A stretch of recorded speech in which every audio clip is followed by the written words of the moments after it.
Today's episode is brought to you by the Vegas Bear Guys and 2T Fitness. The Everything's Equal podcast contains explicit language, and I will not go to my room. This is a Friday the 13th edition. Today, we're talking Freddy versus Jason. My name is Michael Shantz of the How Dare You Awards. Joining me, the man who wants to make me afraid of water, Tom Stewart of Lonesome Whistle Productions. Say hi, Tom. Well, hey, Jethro, this is a rave, not a Halloween party. Why don't you go find yourself a pig to fuck? There are some smaller characters in this movie absolutely selling their lines. Yeah. And it reminded me, and they have screenwriters in common, of some of the characters in the Friday the 13th reboot as well. Mm-hmm. And we talked about on Patreon how effective that supporting cast was. I feel like there's a similar dynamic going on here. But I just feel personally slighted by all the abuse that Jason has to take in this movie. Yeah. I feel compelled to kind of like defend him. Yeah, as a Friday the 13th apologist, because I'm just like, whenever anyone refers to him as being a country bumpkin, I just want to say, no, he's been to New York, he's been to space. You're not telling the full story, He's sir. had a full life, thank you. He's lived more lifetimes than you have. Yeah. Well, we'll get into all of it. Well, no. Well, we'll get into all of the Jason the Jason forward parts of Freddy versus Jason. True. As we should see how remind that the audience pans out. that it is not implied in our mandate is any discussion of the Freddy Krueger dimension of this movie. So, which is most of it. So we could probably stop now. Well, that's what I thought, but having said that, I took a hell of a lot of notes on the Jason sections of this movie, so I don't think we're going to have necessarily a shorter episode. Okay. But we will go back to this in a couple of years' time, and yeah, if we're both alive and this podcast is still going. You're always, right. But, that's an asterisk that's always there whenever we say anything about anything we're going to do in the future. Could stop tomorrow. It won't, though. I refuse to let it die easily like Jason himself. Yes. I don't know. Do we want to have a kind of system for blackballing each other's Freddy notes? I don't know. We'll just have to tell each other to shut up. Up, shut up, shut up, shut up. Yeah, but I was thinking we could do it in a themed way. So anytime any of us starts to digress into Freddy territory, I think the other should go, 1, 2, Freddy's coming for you, until the other one shuts up. That's good. That's your cue. That's your cue to stop talking. Be quiet. I mean, don't abuse that. Only when we digress, because you could, if I sign up to that, then you could just, as soon as I start talking, you could probably start singing that. Oh yeah, I mean, I'll use it for all series from now on. But let's say, you've got your vetoes, it's like the UN, your vetoes are limited. You can't just throw them away. Can't control my vetoes. Minor border disputes, This is it's only if one of us really goes into You got to really cross that line of demarcation. Yeah. Basically, if as far as this movie works, I mean that Jason and Freddy's territory are pretty clearly demarcated, defined. Aren't they? Yeah. It's like one is the awake guy, the other one is the sleep guy. The Sleepytime guy. Yeah. The Sleepytime killer. I'm surprised they didn't call Nightmare on Elm Street the Sleepytime killer. That would have been do you think it would have been as successful? Robert Englund certainly would have sold it. It's like, that Sleepytime guy is all burned up and fucked up. They should have given him a meaner name.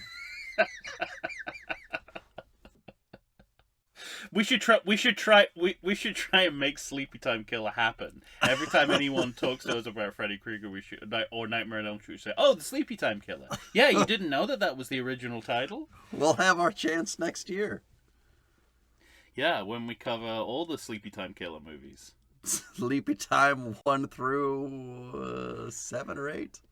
Yeah, I think it's 4 and 4. I think we've Okay. got a 4 and 4 situation. Sounds good to me. Well, ladies and gentlemen, we're talking Freddy vs. Jason. It's a 2003 film directed by Ronnie Yu. Now, of all the stuff Ronnie has directed, really the only ones I recognize are Formula 51 and Bride of Chucky. Yeah, I mean, Bride of Chucky is the most relevant to this, and it Yeah. sounds like what got him the job. Probably. His ability to kind of reinvent a series and reinvigorate. Yeah. Reinvigorate a series and combine humor with horror. Mm-hmm. Well, this movie has 42% on Rotten Tomatoes, which, if memory serves, is the highest Rotten Tomatoes score Could be. for the back Oh, it half must be. of these films, because we had a lot Maybe of the first half as well. 11 and Maybe the 13%. I don't think any of the front halves ever got up to 50 plus, did they? I thought 4 and 6 did. Really? Yeah. I have to go back. Well, you're the numbers guy. Yeah, but I don't remember them the next year. You're like the characters in this movie in Freddy Krueger. Yeah. Didn't you think it was ironic that our our mandate is to not talk about Freddy Krueger, and the characters of the movie have forgotten about Freddy Krueger, Yeah, so they we're can't essentially in say the that. same position as the Right. teenagers in this movie. Who They can't is- talk what? about it either. Who is he? What's his name? They said it. Stuff like that. Yeah. It's on the tip of my tongue. Yeah. Well, this movie, on a budget of $30 million, had an opening weekend of $36.4 million. In the USA, 82.6, and in the world, 116.6. I'm a little surprised we don't have another one of these. Well, Ronnie Yu says in Crystal Lake Memories he wanted to do another crossover with the Halloween guy, the Maya. And I think, I don't know. I think maybe the time the time to do crossovers had kind of elapsed, and by the time you would make another one, we're already in the reboot phase of sequel film history. Yeah, true. So the go-to would have been a reboot, which is exactly what happened. Well, yep, certainly for Halloween. But that was so many years later.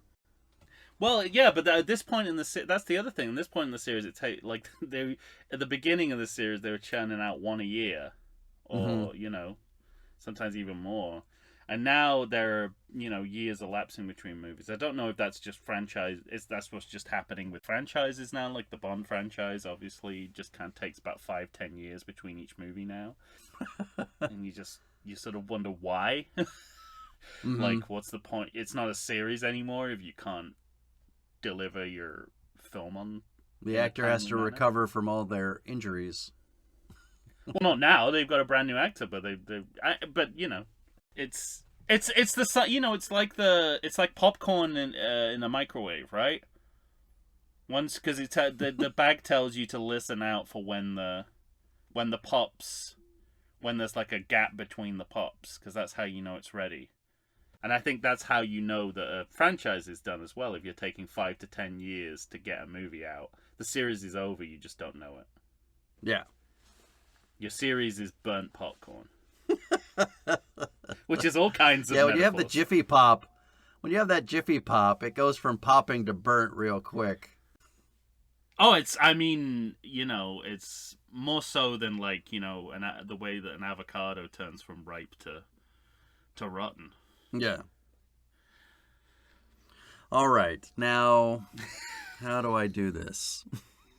How do you do what? Well, even start talking about this movie. I mean, the front of this movie is the New Line logo to Freddy. I just put I know I've got an idea about how we could handle it. I've got followed by the Jason logo. Red New Line Cinema logo with ominous, scary music of unknown origin. Yeah. But this is how I remember I can relate it to a Jason forward note.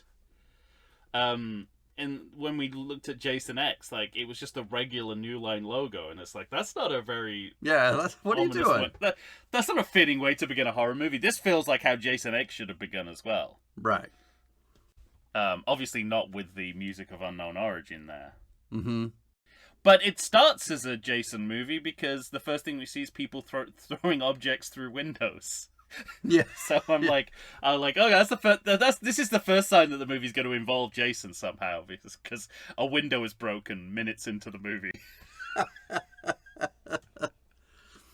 But one of the things that really struck me was the different, it's so upfront that we get this Freddy recap, and it's so late in the movie when we get the Jason recap that you just know where the movie's loyalties seem to lie.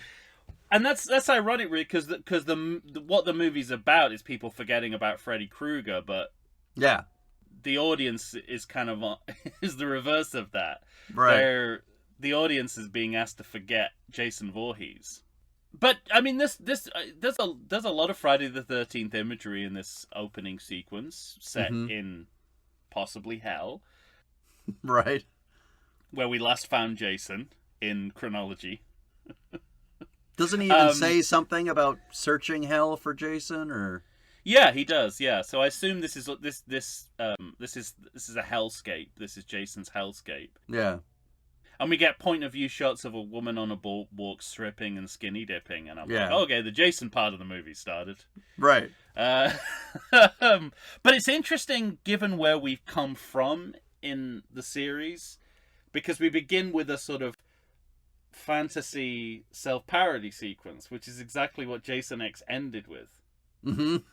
And we're just doing it all over again, like the same thing. Like this is when you have those victims with the morphing faces voicing their sins to try and manipulate Jason into attacking them. It's like it's the same. We're using fantasy and series cliches in the same way that the VR sequence did at the end of the last movie. Yeah, it's sure. It's interesting that there's that continuity, but also that lack of originality. Like this is not as good a version of it as the VR sequence, I think. Agreed. But it's hitting the same notes. But I love how this sequence is filmed, and this is, I think, why I think this is maybe a better movie than it is a Friday the 13th movie, because of the direction. Yeah, I agree. The way it's filmed like a gothic fairy tale. Mm-hmm.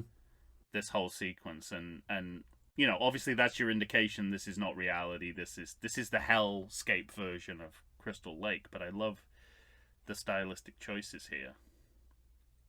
Yeah, I mean, it's certainly when you're comparing it to the other movies in the back half of this series, directorially, you feel like you're in much surer hands.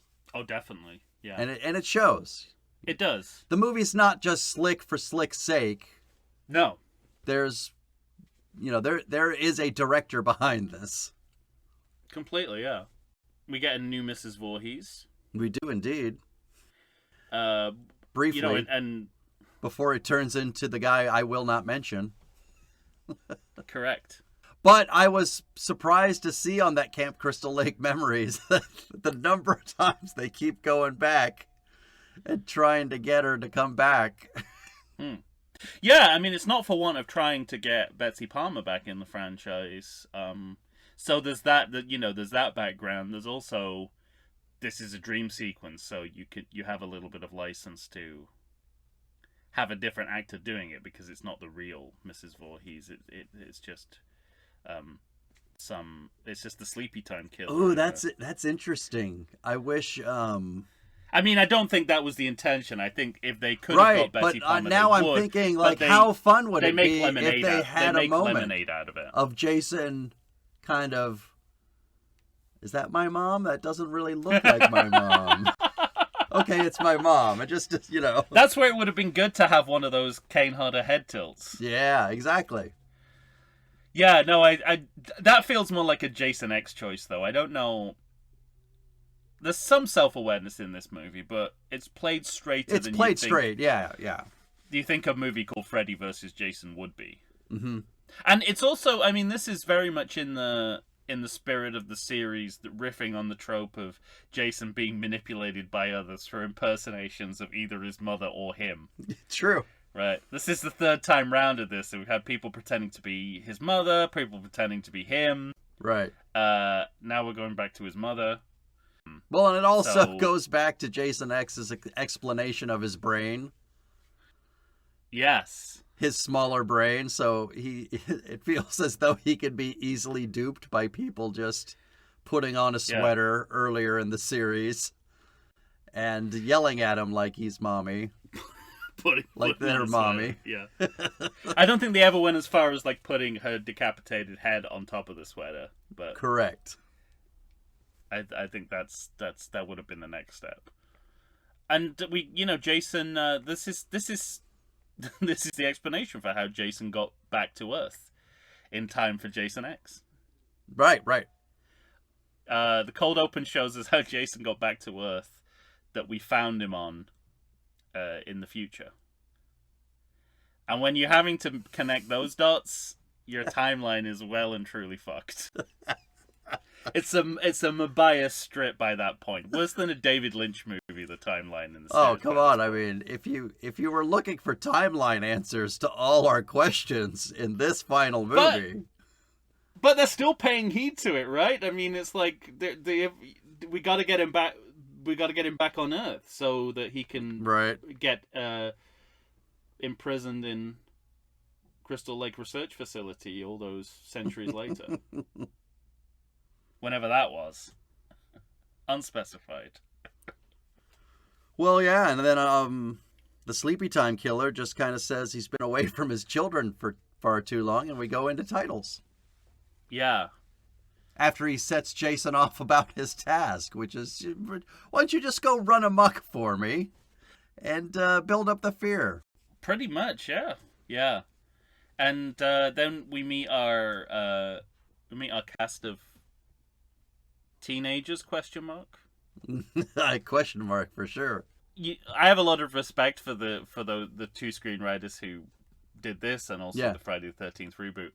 But I got to question the imagination of two male writers who can only imagine that when women are on their own, that what they talk about is Three Stooges, fuck, marry, kill. Yeah. You're not even trying to get in women's heads at that point, are you? It's like that great in Seinfeld with which is saying, well, when two female friends are together, it's like, well, you strip down to bra and panties for a tickle fight, with that kind of thing. It's constantly. Like, but Three Stooges, fuck, marry, kill. I could buy it more. I would have liked it if somebody had said fuck, marry, kill the Three Stooges, and then at least one of them said, okay, which one's which? Which one's which? Or it's like Mo pre or post stroke. Yeah. See, even that's too much information that I don't believe they'd have, but no, well, completely. And as fuck, marry, kill, Mo, Larry, and Curly. Who, and who? Yeah. I can't imagine what Mo's cum face would look like. Probably just his regular face. But there's no reason but also I can give them the out of, just because as we'll go on to talk about in this episode and as they revealed in Crystal Lake Memories, just because they are nominally the screenwriters of this movie does not mean that this is they're necessarily responsible for this piece of writing. True. Because one of the key pieces of mythology in this movie apparently came out of nowhere. Right. No one will claim credit for. Yeah. Were you surprised as I was that they named their final girl Laurie? Yeah, I was. It's like, no, this is not a Halloween crossover. This is a crossover doesn't make a with lot the of Sleepy, sense. with Just those because Sleepytime killer just films. because you spell it differently doesn't mean we say it the same way. I couldn't. I was like, the audacity. It's like you're already doing one crossover. Let's focus on that. Right. Yeah, and then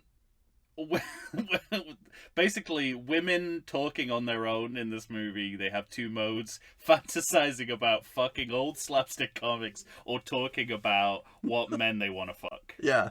In Not exactly passing present the Bechdel day. test.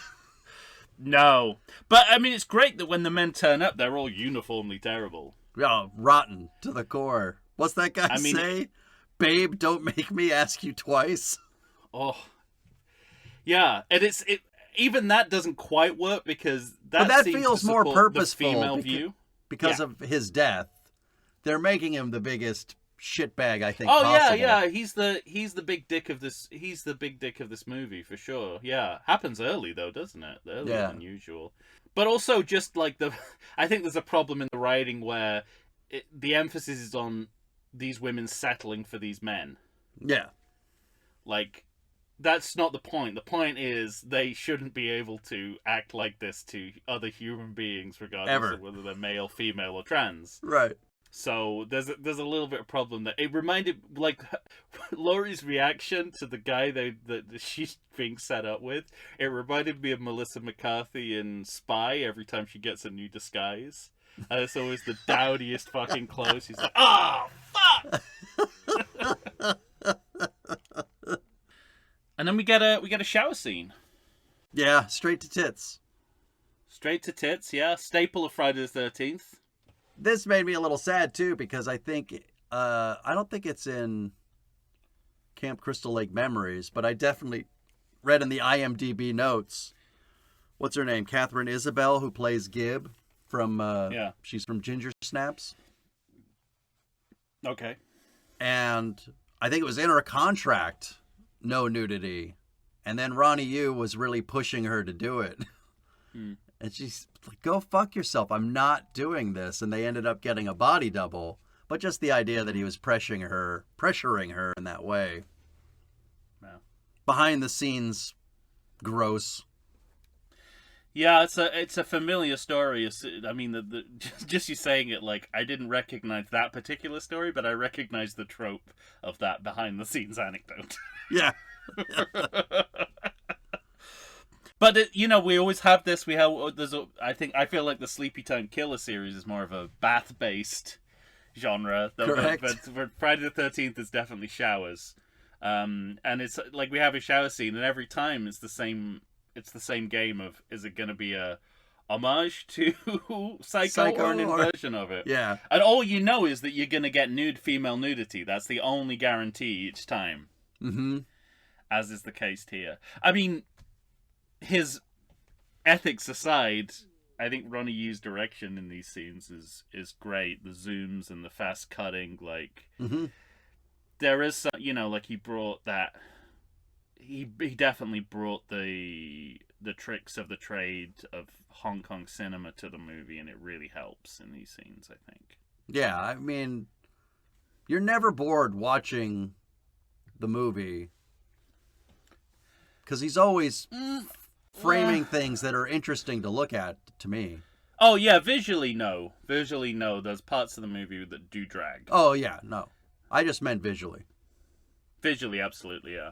And even, and in terms of, obviously, you've got this gothic fairy tale look that is kind of, he's been cultivating from in the movie. But also, again, some Cronenbergian stuff. The way that the big dick of the movie is kind of, his death is filmed as basically male anal rape. Feels stabbed and folded in half.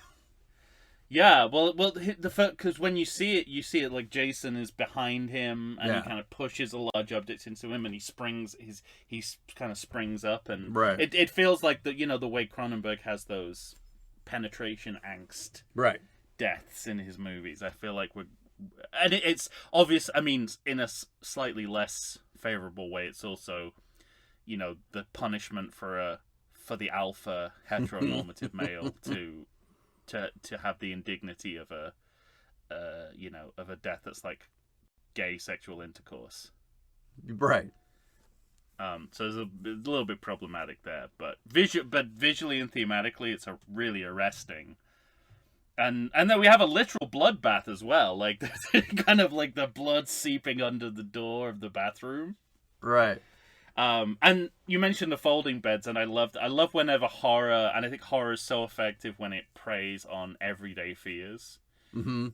And just that fear that if you have a folding bed at some point, it's going to snap, close, right. And then you're just going to bleed out, and right. no one will be around to save you. I feel like that's what's going on here. Or like a Murphy bed where you're trapped in a wall and can't get out and nobody finds you for months. And then, the beginning of You Only Live Twice comes on the soundtrack. Ooh, 26 minutes. Oh, I'd already mentioned Bond by this point. This was second. Oh, that's reference. Right. You did. Damn it. Yeah.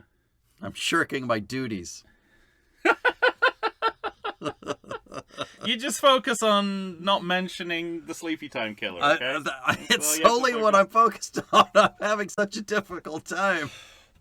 Although you now that you've lent us that phrase, we've pretty much got, we're pretty much protected from any Sleepytime Killer digression.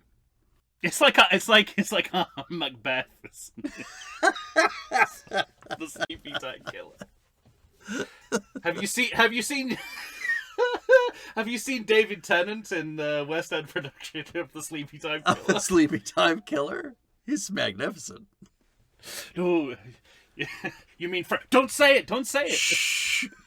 Well, I like that hard cut too because there's the bloodbath where the blood's seeping under the door. Mm-hmm. And then she comes out and sees the boyfriend folded. And then hard cut to them all running out of the house screaming. That's a great fun shot. That's what I mean about like the cutting and the zooming. It maximizes the action in a way that is very Hong Kong cinema and what again I think explicitly why he was hired to do this movie. Yeah. And it struck me, so I've got a couple of alternate titles and concepts for this movie. One of them is, at this point, I thought that this movie could easily turn into Slashers on a Train.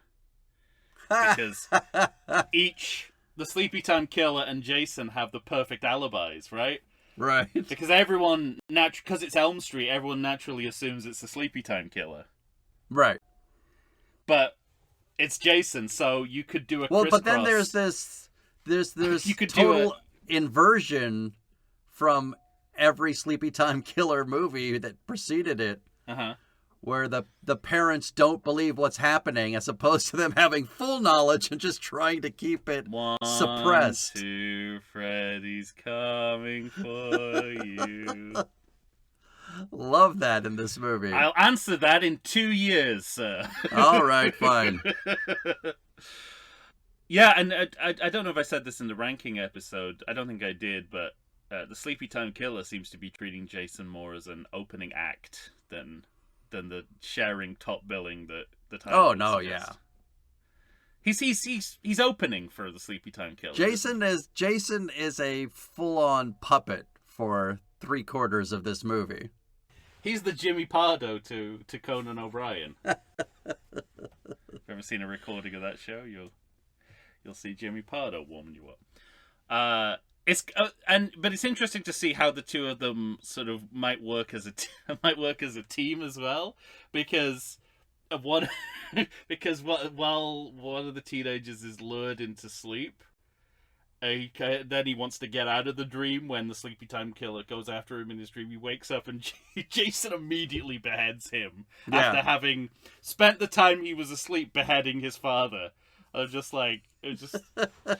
sort of like the to and fro of that it gets the message of the movie that basically this is a high concept movie about how you're never safe, whether you're asleep or awake. So it's a double threat now. Yes, and it's a nice. I mean, I don't know. that's Freddy versus Jason, but it's Freddy plus Jason. Freddy and Jason. Freddy Ambersand Jason. Yeah, there we go. That's another alternate title. There you You go. want to know my other? The title that I can't believe they didn't. Well, actually, I can believe they didn't do it because they wouldn't be able to use it. Freddy the 13th. Oh, yeah. How is that not the title of this movie? Because they didn't have the rights to Friday the 13th. But I wonder if they considered it though. Other than that, it's on a plate for them, no? By the way, I was thinking about this the other day. It took the Friday the 13th franchise 10 movies to do what Rambo did in one movie. Rambo went from First Blood to Rambo, First Blood Part 2. Oh, title-wise, yeah. Title-wise, we didn't get to Jason until 10. Who would you cross over Rambo with? It's got to be another. It's got to be another Stallone character, so you can have them play. How you can have him play off himself. Rambo versus Rocky. Oh, see, 'cause I guess my first thought was leaning more towards the Arnie, Sly Stallone. Oh, you're right. 80s battle. If you were going to do it for real, that's what you do. Yeah. Yeah. So I was thinking Rambo versus Commando. Commando was the first thing I thought of. Yeah.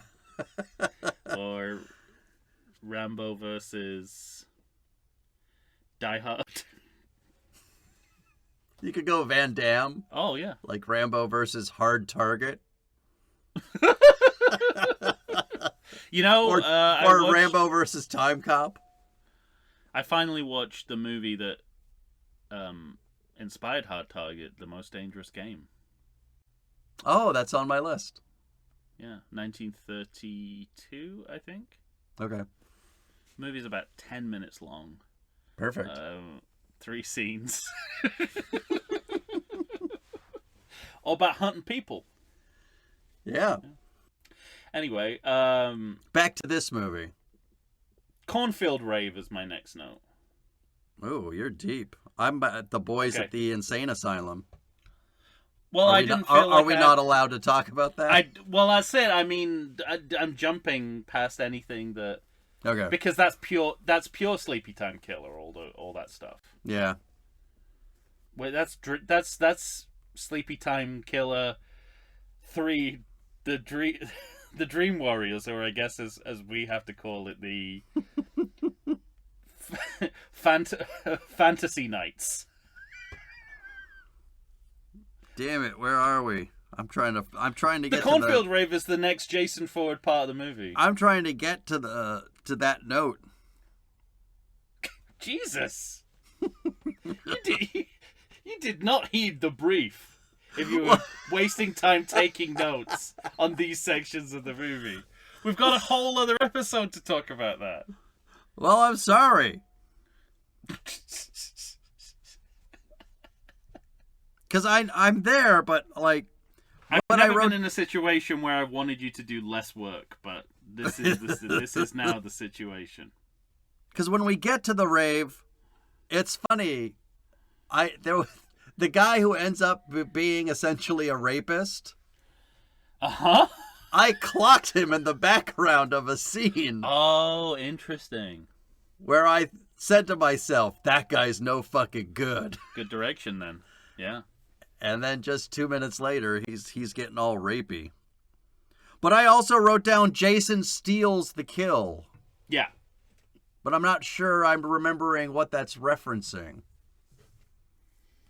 He steals it from Freddy? Sorry, Sleepytime Killer? Well, don't they... So basically this whole thing feels like just a feeder system for Jason's kills, because it's like how to get morally transgressive youths all in one place. Yeah, right. It feels like it feels like a kind of assembly line for Jason, just served up to him on a platter. But the kids approach him. This is where we get the quotable. Yeah. Where they approach him in the field. So right. But this is They a pretty take big him on. set piece, and we're pretty deep in, so It I is, think yeah. maybe we should take a break, and then we'll come back. Yeah, absolutely. All right. We'll take a And you break. I'll can- try to reset and refocus my notes. Do some cutting and do some quick analog cutting and pasting. Well, I and, realized we'll I be just right took back. notes like I normally do, which did not Well, help me. I started to do that, and then I realized, oh, I don't have to do that this time. It's All right. joyous. I'll do some quick editing, and we'll be right back, everyone. Right after this.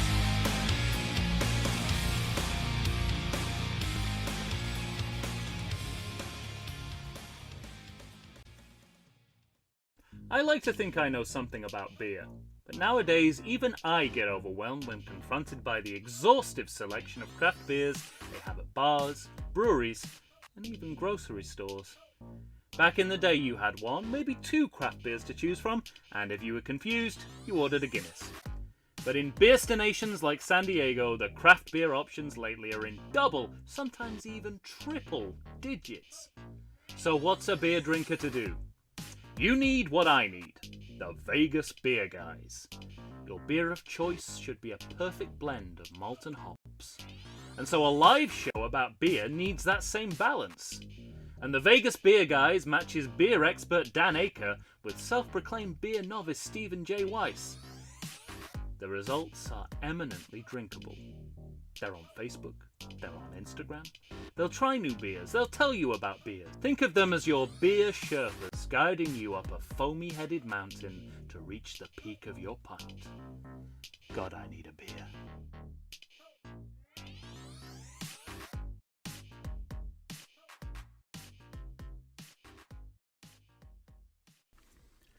And we're back, ladies and gentlemen. Tom and I are here trying to just talk about Jason from Freddy vs. Jason, the 2003 film directed by Ronnie Yu. It's the Freddy Krueger show featuring Jason. Yeah. There's lots of stuff I like in this rave, though. Oh, it's a great set piece. It's one of the standout set pieces of probably this franchise and whatever the other franchise is that we're crossing over with.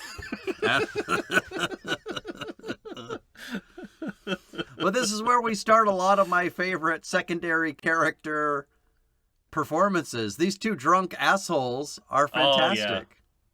Well, also the lovelorn nerd Charlie. Yeah. I think he's a great. He feels like a grown-up version of Jamie's little asylum friend in Halloween 5. His little asylum friend. You know who I mean? That's The great. stuttering kid? Yeah. Billy, I think he's called, and if he's not called Billy, he might as well be. And there's also we got to talk about, I know it applies more to the Sleepytime killer parts of the movie, but not... 1, 2, There we go. Freddy's coming Well, that's just for a you. name. You can't announce you're going to talk about it and then talk about it. Okay, fair. Like fair that enough. makes it better. Well, actually, this is a completely different franchise altogether that they're aping. Oh, go ahead. Not Jay from Jay and Silent Bob. He's got my favorite line in the whole fucking movie. I love What's- this kid. Well, it kind of comes at the Are end you of this gonna scene. spoil my quotable? Are you gonna spoil my future quotable? Oh, I hope so. Is it hockey related? Yes. Don't say it. Come on! I've been waiting Go on then. patiently. All right. Well, then you'll have to wait for me to find another quote. Go on. Well, we're not there yet. Okay. I'll keep it. I know exactly what it is, and it's a great. It's line. magnificent. I don't know if you've seen the. Now, how do I talk about this? This is going to be a challenge. The Sleepytime Killer documentary that is parallel to Crystal Lake Memories, which I believe is called Sleep No More. I think Okay. Jay from Jay and Silent Bob appears in that as a talking head, and he starts to go into his memories of working on the movie. So he goes, so when they asked me to be in Freddy vs. Jason, I thought this is a great opportunity. And then he stops and goes, wait, that wasn't me? Who the fuck is that guy pretending to be me in the movie? That's good. It is very good, and I mean the similarity is undeniable. No, yeah. I'm so surprised that all of the profits for Freddy vs. Jason have go to him. Have got into Kevin Smith's pocket at this point. and now he's lost all that weight. That's a big pocket. There's plenty of room in that pocket. It's like a clown's pocket now. Well, we got so much fun stuff going on. I love that quotable you had at the beginning from that one guy. I love him in this movie. I think he's very funny. Yeah. But the jock gets that neck snap head turn. Yeah. And then they light him on fire, and that above shot from Ronnie Yu of Jason walking through the cornfield.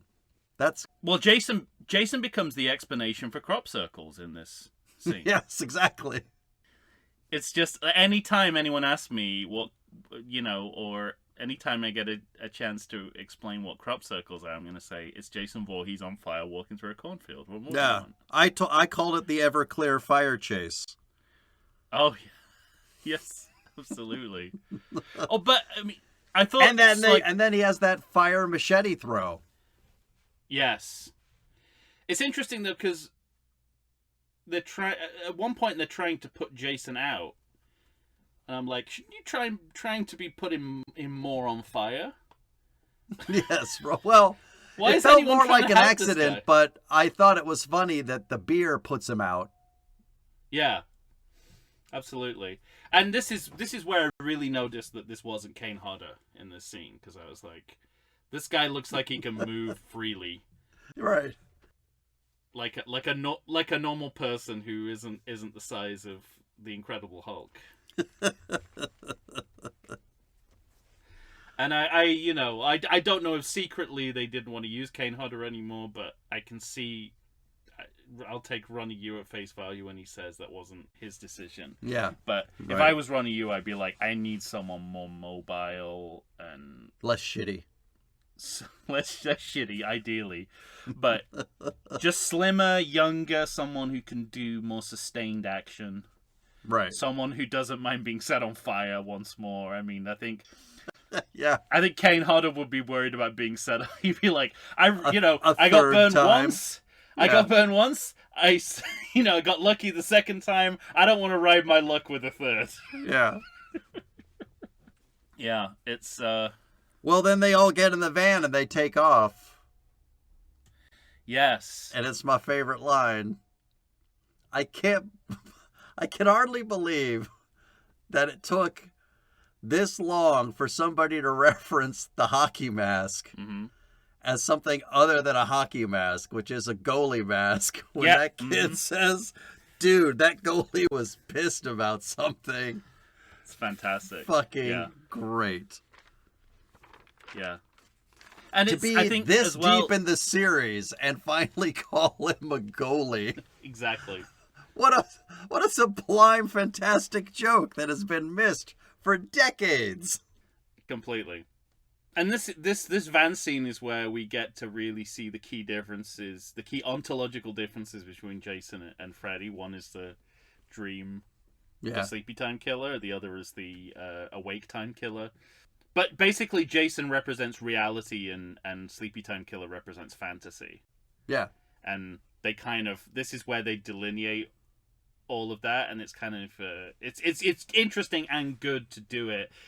Freddy versus, it's like sort of, I was going to say, like when you have two boxers come out and do a press conference to highlight the differences between us. They actually did that as a promotional tactic. They did. So I was going to say, you don't have to look too far.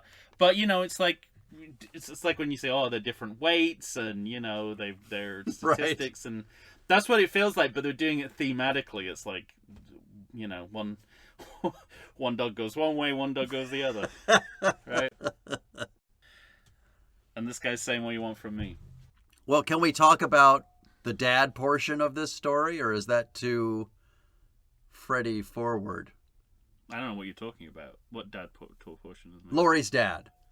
Because he finds her with Will. He's not he's a Okay. he's a Sleepytime killer Character. for sure.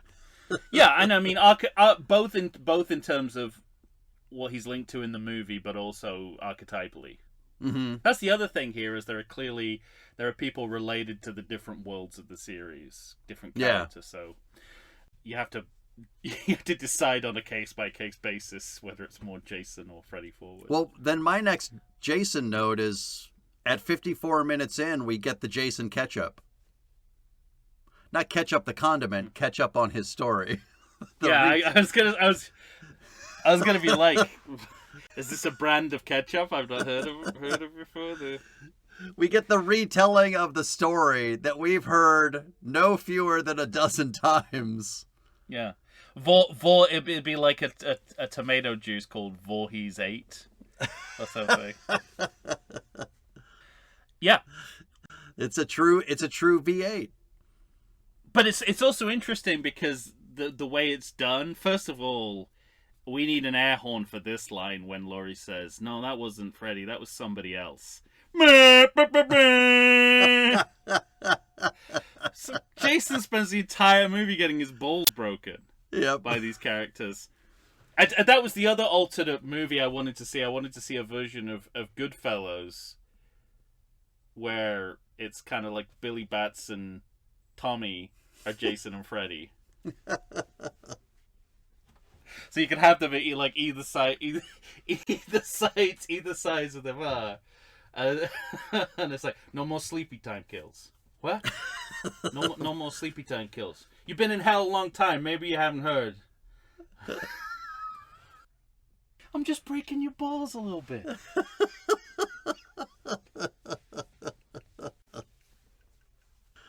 Now go home and get your fucking aloe vera. Yeah, exactly.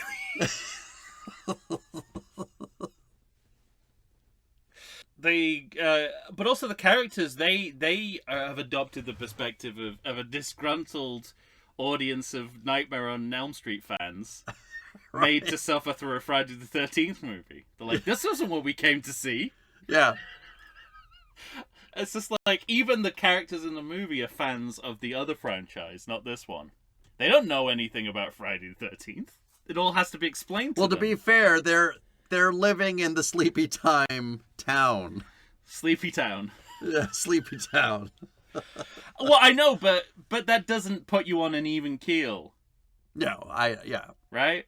Plus, as we've learned from the past few Friday movies, Jason is one of the most famous people in the world. And galactically, too. Yes. He's famous even in space. So, but I guess all of that... No, he's famous by this point. Final Friday, he's a national name, at least. Mm-hmm. So they should know. They haven't forgotten about... Jason hasn't made them forget about him. Yeah. And this is like, the moment where the cop, I laughed out loud, and this is where it's great that you have, like, even though this is a Sleepytime killer forward movie, more than it is a Jason forward movie. I love that the people writing the movie are obviously big fans of Friday the 13th, because the cop's theory is that this is a copycat of Jason Voorhees. Yeah. And it's just like, oh my god, new beginning! It's fantastic! It's sort of like, and I love the fact that that's this cop's theory, because he doesn't seem all that bright. Yes, and I love correct. the fact that they're basically saying, this is, what's his name? Danny... What was the director of that movie? Danny something? The exploitation guy who just kept saying, more fucking. Yeah. Fuck her harder. Fuck her harder. This is like the version of that. Like, it's a copycat killer of Jason Voorhees. I just love that. I really, really love it. Like, who would be so stupid to come up with that? Oh, that's great. But yeah, this is the ritual of any Friday the 13th movie. We've got to have people sitting around retelling the Jason story at some point. Mm-hmm. And I like the way that Ronnie Yu does kind of like a circular camera work move. Sure. Because he makes it feel like a campfire without it being a campfire. Because where are they? Are they in the police station, or are they in a rec room? Where are they at this point? When he's yelling with the sheriff or talking with the sheriff or when they're doing the expedition, the recap of the Jason story. they're in the van. I think they're on the way to the hospital. Oh, but maybe it's the hospital then. When there's somewhere where they set up in a room and they sit around a table. Maybe it's the police station. They sit around a table and the camera goes around like Reservoir Dogs style. Mm-hmm. And it's like, oh, you've created a campfire without having to do a campfire. It's really clever. Right, yeah. I noticed that as well. I liked that. Mm-hmm. It also struck me that the Sleepytime killer is basically a timeline alibi for...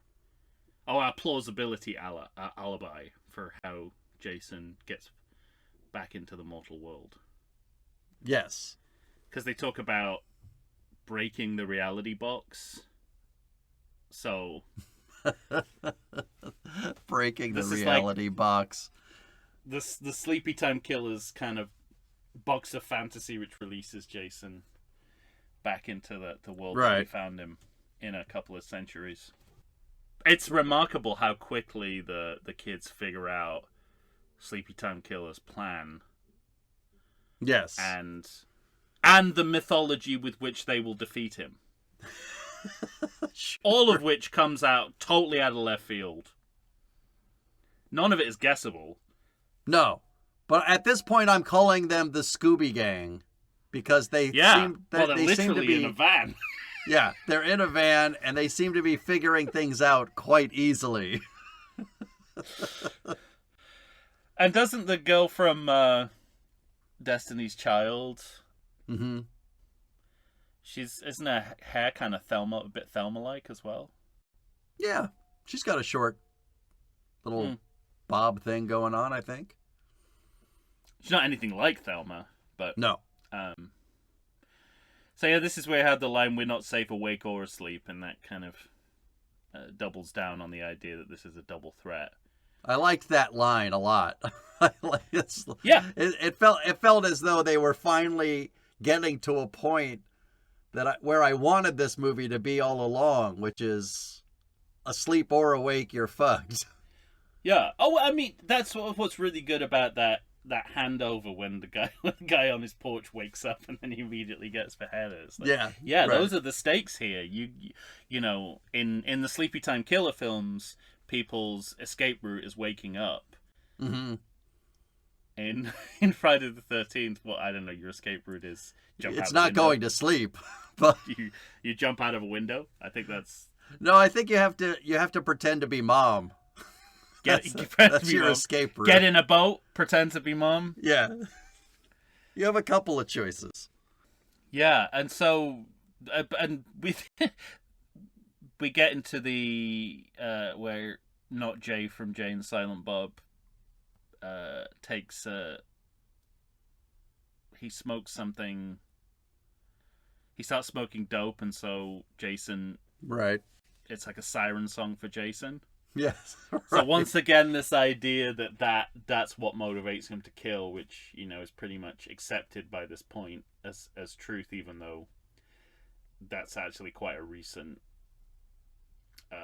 caricature of what his kill methods are. Smoking that dope. Because originally he would kill anyone, right? I mean, he was like more like Michael Myers in that way, that he would just, like in the original Friday. Well, I think the first few Fridays there isn't a sense of like he's aiming at juvenile delinquency. Well, it was more the sex aspect. Kevin Bacon and his girlfriend have sex, and they get it immediately. Yeah, but that's one scene. Like, I wonder if you kind of took a broader perspective on those movies and you looked at the kill count. I think it would just be like whoever's there. I just like the idea of Jason... It's a reason to climb a mountain. Peeking in a window. Strip Monopoly, this shall not stand!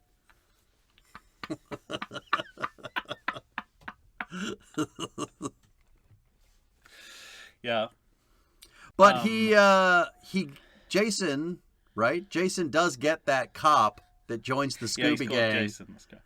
And Well, I in this movie, I got a. It might have been the Sleepytime killer kill, but Oh, okay, fair enough. but it's Jason, I think, who throws him.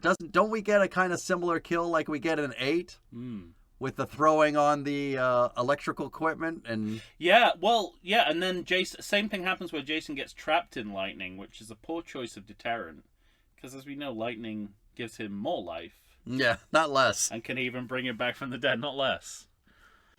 But this is, I mean, we're about 2/3 into the movie, and this is the first face-off between Freddy and Jason in a movie called Freddy versus Jason. So this is my this is where overall big note for the movie. This is a structural problem. Yeah, exactly, because this is when the movie takes off for me. Definitely. But we're 2/3 of the way through the film. I mean, there's stuff in it that I like, but the movie doesn't really blossom and become the movie that it should be until this moment. I wonder if they're taking the kind of boxing metaphor too literally, and they're like, you know, the way that you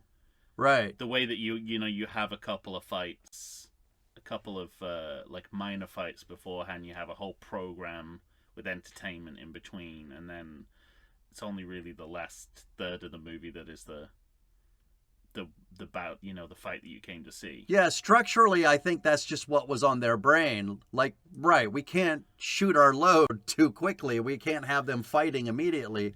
We have to have some story. Yeah. But you could build the fight within your story. These are choices you made. You could have done something else. I think that's what people were expecting. And I think that they should have glommed onto that. Yeah. That, you know, let's have Freddy versus Jason as a through line rather than a payoff. Mm-hmm. Again, it goes back to Jason Takes Manhattan. You know, first 2/3 of that movie, a filler. Right, yeah. Treading water, and then the last third is you know, pretty much relentlessly excellent. Delightful, yeah. Yeah. And it's kind of the same here, really. I think the first 2/3 are better than Jason Takes Manhattan, but they're not living up to I agree, yeah, definitely. They're also not living up to the title in the way that movie was, I think. Interesting that. Yeah. And also, and this was stated explicitly in Crystal Lake Memories, but every time there is a face-off between Freddy versus Jason, they have to write it in such a way that any confrontation has to end in a tie so that each set of fans think that their guy won. Yeah. And that's the pattern for the rest of the movie. Like, no one achieves dominance. Mm-hmm. It's going to be a tie it's going to be a virtual tie every time. Because at this point, they send each other back into... I think there's a moment where they send each other back into hell or into their various domains. Well, certainly into Sleepytime's domain. Yeah. It feels is where we go. Oh, and this is an interesting development in the Friday franchise. Might be too late in the day, but it's the first time we kind of clock that Jason has a subconscious. Hmm. And we see any evidence. We even grant the idea that he's multidimensional enough to have a subconscious. Right. Because this is all going on in his kind of dreamscape. Right. Correct. Where he's being harangued by his mother. Again. Yeah, and then Sleepytime Killer comes in and beats him about inside the dream. But we've never granted Jason this level of sentience before. True. That he can, you know, he can think, therefore he is. No, I mean, literally, like the fact that he can dream is a big swing for the series, and obviously it's less about psychological realism and more about creating a space in which Sleepytime Killer can, you know, treat him like a ball in a sports game. Well, yeah, well, literally like a pinball. Because I think they have pinball Jason Foley Pinball. work in this portion of the film.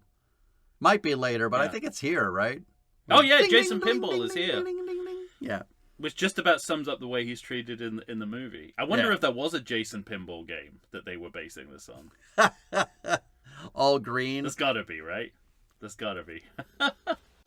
But it's interesting that we don't see him, like he's called a hockey puck in this movie. So naturally you think that the metaphor would be that he's like he turns into a hockey puck, and then Sleepytime Killer is whacking him around. Whacking him about. Well, we're getting towards our last battle. Should we take one more break? Do we have enough? Do we have enough material for one more break? I do. Okay, good. I was saddened to learn that taking notes from only one side of the movie did not seem to reduce the amount of notes that I took. So I got plenty to talk about. Excellent. All right. We'll take one more break and then we'll come back, everybody, right after this.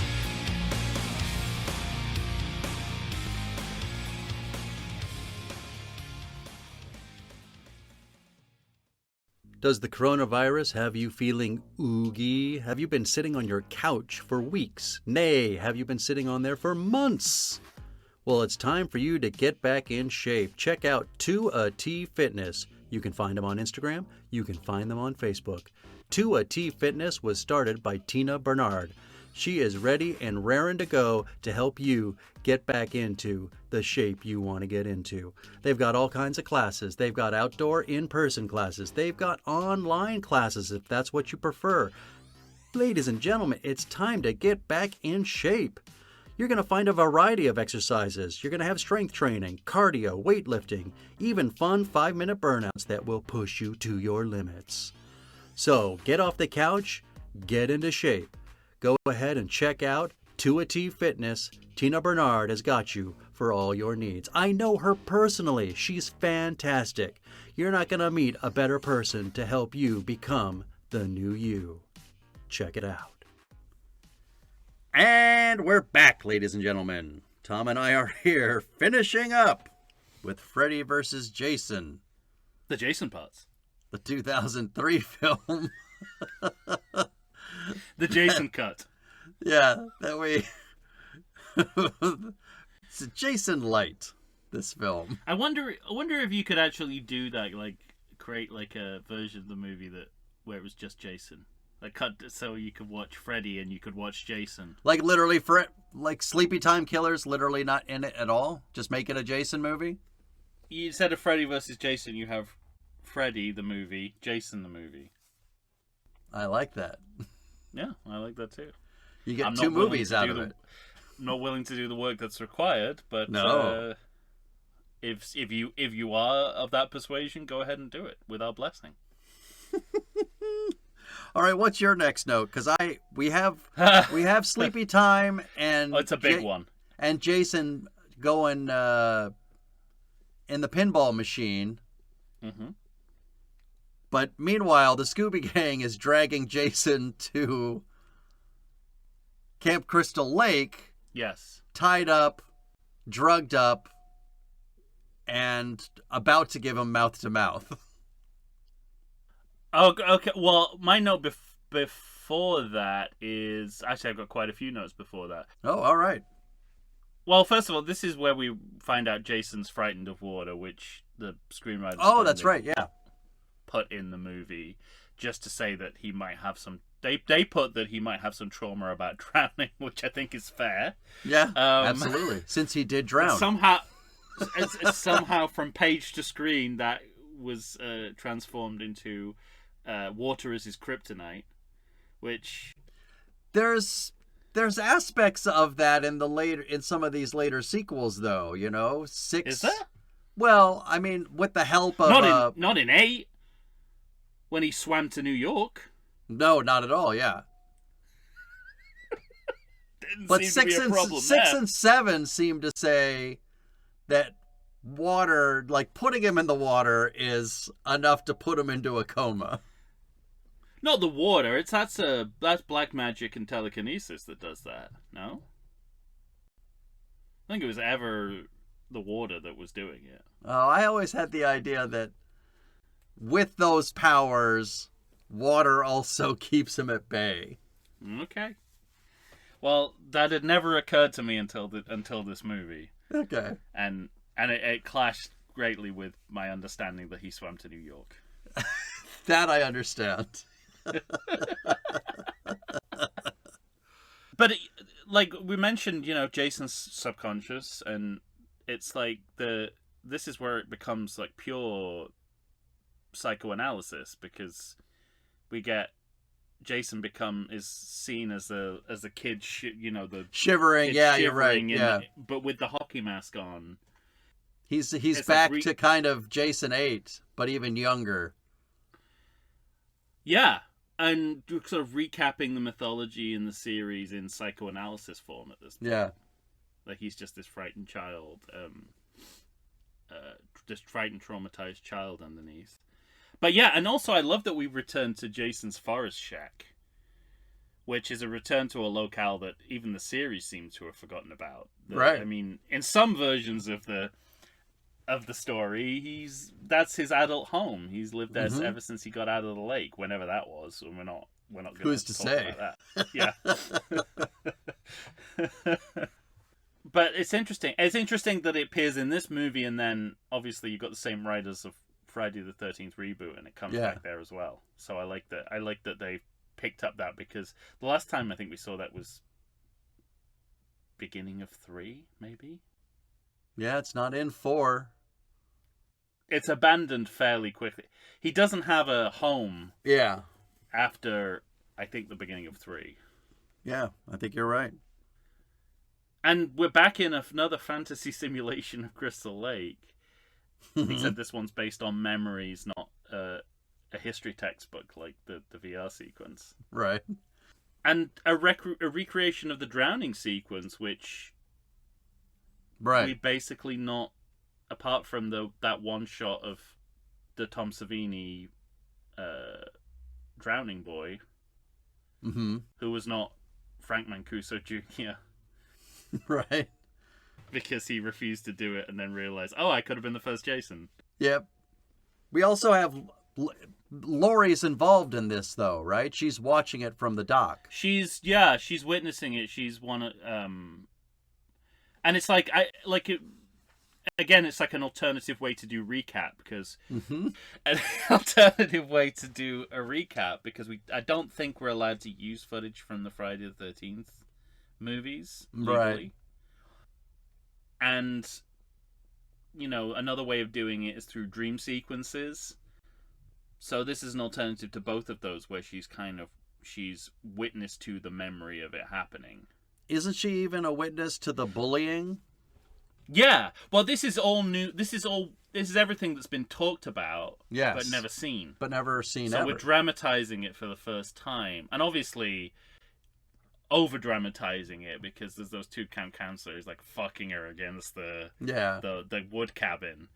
It's just so there's an element of caricature in there, but at the same time you're like, whoa, this is like, this is new information. And I don't know if I recognize the rest of the kids' agency in his drowning as well. Like, it's always put on the counselors for not watching him, but there is the sense of, like, had those kids not been, haranguing him the way they were, he probably wouldn't. Well, I think in this movie they push him into the water. They pretty much push him into the water, but that's never been a, like, she didn't, like, Betsy Palmer didn't go out after the kid. It was just other kids, right? It was other kids that push him in the water, not the counselors. The counselors are still just off fucking, so they're fucking against the wood cabin. They're not paying attention. No, I know, but I never, like, I don't remember the kids being part of the narrative. No, I don't either. Yeah, I agree. Yeah. I like it. I think it's great because it makes total sense. So, and I like that they go back to the original Savini Jason head. Yeah. We come a long way from that. Right. Over the years. We've had a lot of different versions, to be sure. And the final scare moment, right? Mm-hmm. Because we have him do the slow jump out of the water. And it kind of, I don't know, to me it kind of, because this was iconic moments in cinema in the form of a dream, that's kind of like, that liminal space where cinema and dreams overlap. That's what it kind of felt like to me. Yeah.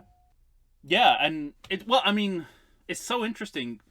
We can't talk about the Sleepytime killer's backstory, but I can say that it is significantly less sympathetic than that of Jason. Like Jason, Yeah. Jason's backstory gives him the total sympathy vote. I mean, Jason would beat Freddy in the final of American Idol because he'd have the sympathetic backstory, Right. and then his mother would be there in the audience and he'd be crying and it'd be like, okay, he's gonna get the public vote because he's got it gives him the autonomy to go on his murderous rampage. Yeah. And Sleepytime Killer just doesn't have that. In fact, he has the opposite. His backstory is more damning than what he does after he's dead. Yes. So that's an interesting point of contrast. But yeah, the kiss, and then I'm up to the kiss of life that you mentioned, which is, I love that we're keeping track of how disgusting Jason has become. Right. In the past few movies. That was my note. I love that they. just like think about, like, the writers are going, think about what that means to give mouth to mouth to this poor bastard. 4-time reburn. There's probably still a bit of turd worm in there. He's certainly waterlogged. Toxic waste, turd worm, space debris. I mean, what's it? So well, this is pre-space debris, right? I know, but it's just for the purposes of a joke.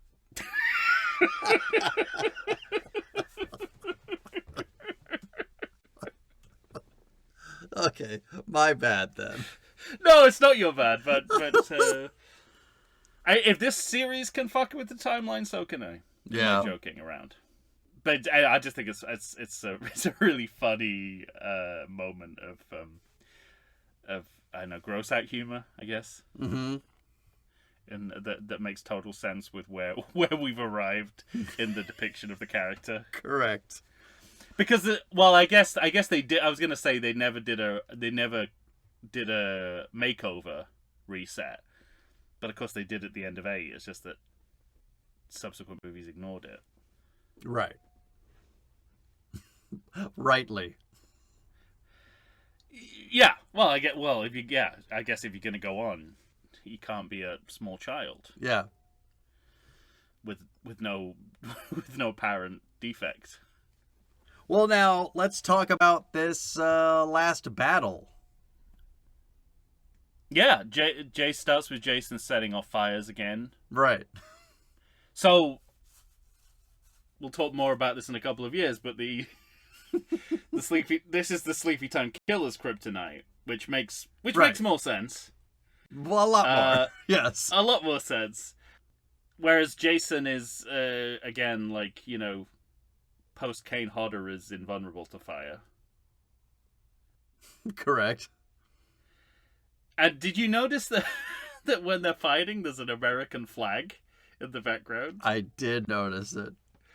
I mean, if you want an image that captures how a foreign director directs an American horror movie, this is the image I would use. I'd be like, this is the difference. He's like, yeah, America, this is what you're doing to yourself. Fuck you.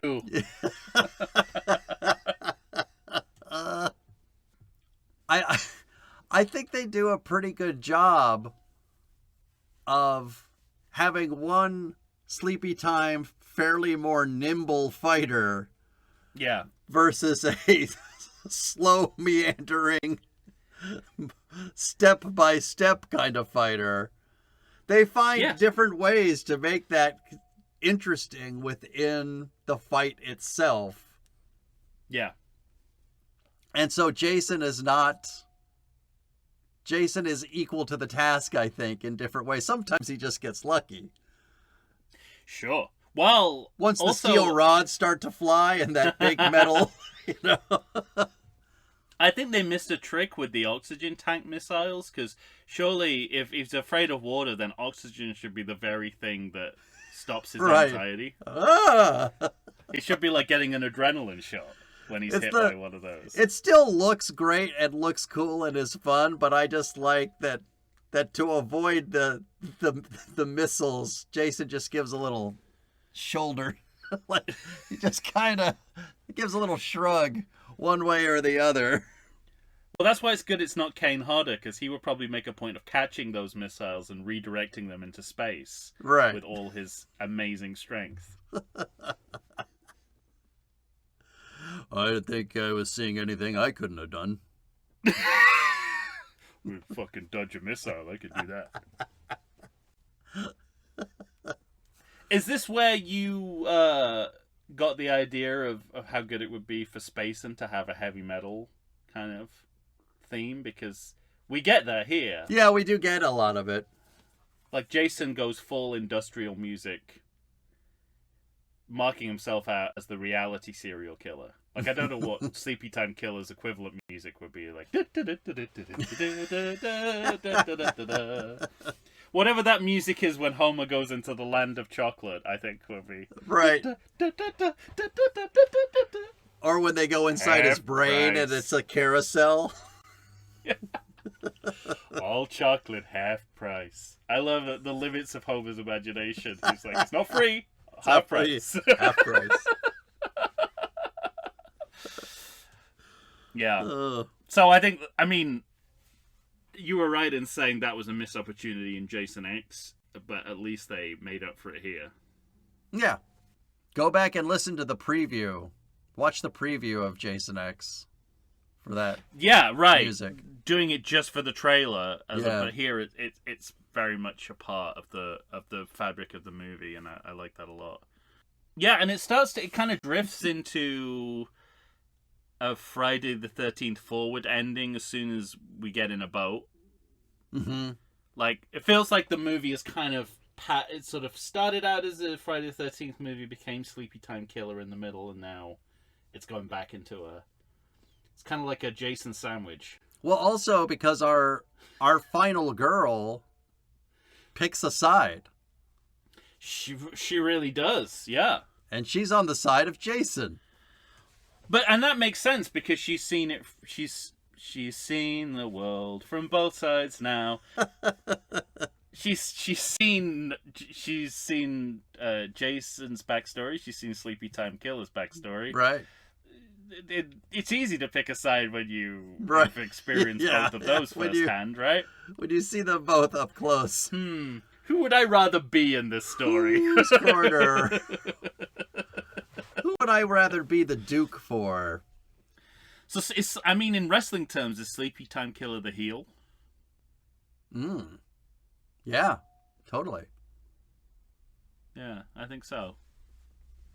And, I think we can talk plausibly about wrestling because that's what's going on here, Even more so than Rocky 3, this is a wrestling movie. Yeah. But also, to your point earlier, the movie has to, for the longest time, it has to be tie. It never stops being tie. that, yeah. Yeah. It has to be, or you're going to alienate half your fan base. I mean, you are as writers in a pickle about. But at least they know they're in a pickle. Yeah, and they what found to a do way and of how to do handling it. Yeah. Yeah. That's the difference, I think, is that conceivably could have been written by people who just didn't understand that you couldn't let either side win. Yeah, so we've got the oxygen tank missiles, the barn impalement, which seems like a combination of all the deaths that Jason has previously suffered. Right. Impaled in a barn, that seems like a summary of all the deaths he's experienced. And then, it ends up with Jason and Sleepytime Killer slashing each other on a boardwalk. On a dock. It's like that feels like Jason has home advantage now when they're on a boardwalk. Right. It's like, that's his boxing ring. Yeah. That's his home crowd right there. He's at least got the strength to start ripping arms off. Because Sleepytime Killer isn't a quote-unquote slasher in the same way, right? He's got the fingers, sure, but he can't slash with the best of them. No, yeah. I mean, well, it's not like he can't impale you, but it's... Yeah. I can't offhand think of a Sleepytime Killer movie where somebody, say, is cut in half like you see all the time. Well, with it's all Jason. it's conceptual kills, isn't it? One is a conceptual artist, the other Yeah, is more of a right. One's more of a Banksy. more like yeah. It's like I tell you what it is. It's conceptual artist versus outsider art. That's what it is. That's what this movie's about. Banksy. That's so good. Yeah, and there's an interesting kind of payoff from the last two movies in that Laurie tells Sleepytime Killer to go to hell. Yeah. So that's one of the ways in which you know she's taken the side, is that she's kind of getting Jason his revenge on what happened to him a couple of movies ago. Right. When he was dragged down to hell by Yes. Freddy Krueger. Yeah. So Jason ends up working with the humans to defeat Sleepytime Killer. Cuts his head off. And I guess it's like, I guess the rationale is his mortal life was innocent, right? He didn't, when he was mortal, he didn't do anything wrong to anyone. He only had wrong done to him. And Freddy is the entire exact opposite. Freddy only did things to other people. Yeah. That were bad. Yeah. To say the least, they were bad. And they have a kind of the sort of like, this is where the announcement of the winner, and they sort of they not it's kind of like they officially Jason wins. Right. He gets to hold the belt and show everyone. So he's kind of like in the final, like he's kind of showboating. He's like getting his medal. It's like the medal ceremony, but this is something of a fake out for possibly the real winner. Well, yeah, I mean, we can, you know, as we've talked about, they can't have that be the final thing we see. Yeah. Because Sleepytime Killer fans will go bananas. So we have to have, and to their credit, they do it in a fun, campy, perfectly Sleepytime Killer way. Well, and also, so Jason, he drowns again.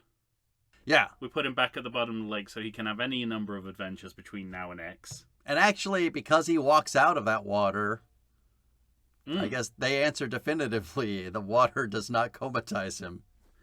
No, he's not afraid of water, nor is it his enemy. Yeah. Yeah, and I guess Sleepytime Killer gets the final word of the movie with the wink. Yeah. I suppose that's the difference. It's like, it remains a tie, and I guess this is the crossover version of the sequel trope of leaving the door open for a sequel, because there was no obvious winner, so Right. in sports you would have a rematch. Of course. And I'm sure when that rematch happened, but only in graphic novel form. And they added in Ash. I was reading about that. Don't they have a bunch of them? Don't they have a few different graphic novels? Like more than one? Yeah. Right? Oh, yeah. Yeah, this is a series. Yeah. With Freddy versus Jason versus Ash. Yeah. And the girl who played Laurie complained that... The woman who played Laurie complained that... after siding with Jason in the last movie, she gets killed by him like a few pages immediately. into the graphic novel. She's like, well, what was the point of that? What a dick. But it is, I mean, I am surprised they didn't go with, I mean, she is the final girl, so she can survive, but it would have been nice if he just immediately turned around and brutally murdered her. Yeah. I did Because like... We know Jason doesn't care about Right, of course. who's fighting for him. No. He's never been in that situation before. I did like that she said, who won in Freddy versus Jason? Me. I did. Yeah. I won. Yeah. Well, there you have it. That's half of Freddy versus Jason in the bag. Stay tuned for a couple of years from now. Want to hear a Jason forward credit check? Yeah. Okay. Well, first of all, one of the letdowns of the movie is the the credit sequence, because these blood and stone credits could be any horror film. It's like they designed them without knowing what the movie was going to be like, or they did the credits first. I think they just did the credits for saying, okay, any horror release, do it. Just blood and stone. No reference to Freddy, Jason, nothing. Fantastic. That new metal soundtrack as well, like, reminded me of that overlap between that musical genre and the world of young people's horror movies in that time. Yeah. They seem to be one and the same. I love the credit, the consecutive credits. A Sean S. Cunningham production, a Ronnie Yu film. Freddy versus Jason. So many different authors. Authorship split so many ways. Right. Some of the crediting of characters: Beerline Girl, Guy, Beerline Girl and Beerline Girl and Beerline Guy, Dead Girl, Dead Boy, Boy on Tree, Male Nurse. Most of the crediting is done through gender norms. Yes. There's a credit here for Jason L.A. Double. As if there weren't enough Jasons out there, it seems there were regional variations. Okay. Therein. Oh, this may be the best credit check note ever. Grip. Keith Flairg. And you might think that's an exaggerated line reading, but let me spell this last name out for you. Flaarghh.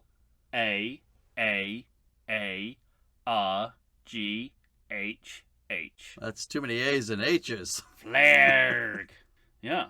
It sounds like the exclamations that the new metal singer on the credits song is yelling. Flairg. It sounds like they were giving the names orally to whoever was putting in the credits. Exactly. Had a stroke mid. So look out for in future for Keith Flairg. All right. It's like Doctor Who for nerds, pronounced exactly as it said. It's pronounced exactly as it's written. Catering by Critics' Choice Catering. Not sure that this is verified. Also, if you break it down grammatically, it's critics. So it's critic apostrophe S, as opposed to critics apostrophe. So right. All that's telling me is that that's one critic who chose it, not a series of critics. And that's the end of my credit check. All right. And I'm gonna scramble to find a quotable to apologies outro the movie. No, dude. Go on. So do your wrap up, and I'll see what I can do. I'll do my thing. All right, ladies and gentlemen, there you have it. We had a mandate. I think we did pretty well. Oh, I think we excelled in our mandate. But as stated earlier, look forward to a couple years from now when we go Sleepytime Killer forward. Yeah. In the meantime, tell us what you think of this movie from a Jason point of view. Are you on our boat? Do you think Jason got short shrift a little bit in this movie? By all means, find us on Facebook, find us on Instagram. Do not find us on X, but start a thread? Question mark? I think that's how it goes. Or send an email to everythingsequel@gmail.com. All right. When you hear us next, for some reason, we're going to try to find a way to continue this series. For a very good reason. We're pitching sequels. All right. Look forward to that. For Tom Stewart of Lonesome Whistle Productions, Michael Shantz here of the How Dare You Awards. Say goodbye to everybody, Tom. Yeah, well, you better stop thinking outside your little box, dude, because somebody's definitely breaking the fucking reality rules, okay? Well done. Not bad. Not bad for a last second Well poll. done. Yep. All right, everyone. We shall return. Like these two characters.